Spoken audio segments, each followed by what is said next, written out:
ఆనాడు బంధువులు ఇంటికొస్తే చాలు ఉన్నన్ని రోజులు పండుగే, గుండె నిండుగా సంబురమే. ఆరు బయట నులక మంచంపై పడుకొని కబురులెన్నో చెప్పుకుంటుంటే మనసు నిండుగా సంతోషమే.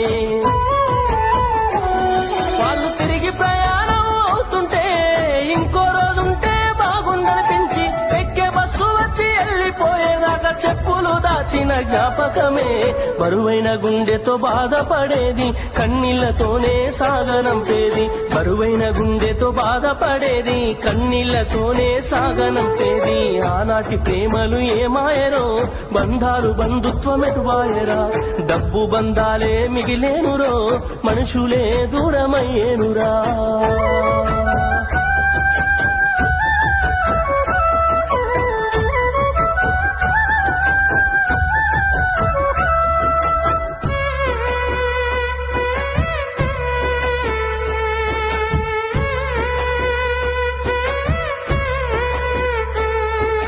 రాను రాను మనిషి కొత్తదనము కోరి స్వార్థముతోనే బతుకుతుండే, విలువలన్నీ నేడు మరిచిపోయే.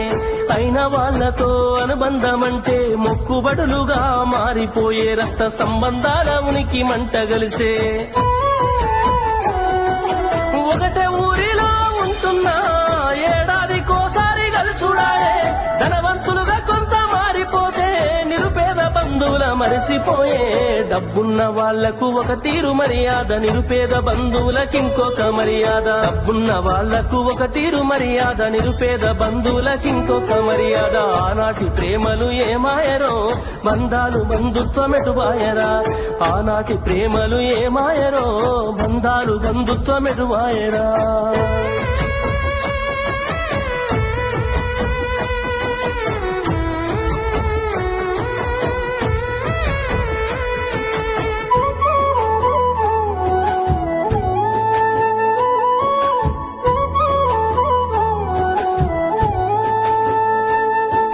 రక్తం పంచుకొని ఒకటే ఇంటిలో జన్మను ఎత్తి కూడా పెరిగిన అన్నదమ్ములైన అక్క చెల్లెళ్ళైన వేడుక ఏదైనా జరిగితే తప్ప కలుసుకోవడం జరగదాయే.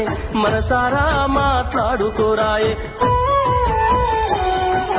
భోజనాలకు గంట ముందు వచ్చి పని ఏదో ఉందన్న సాకుతోటి మొక్కువడిగా భోజనం అయిన వెంటనే ఉంటామంటూ వెళ్లిపోవుడాయే. కనతల్లిదండ్రులను పలకరించే తీరిక లేని సంపాదనాయే, కనతల్లిదండ్రులను పలకరించే తీరిక లేని సంపాదనాయే. ఆనాటి ప్రేమలు ఏమాయరో, బంధాలు బంధు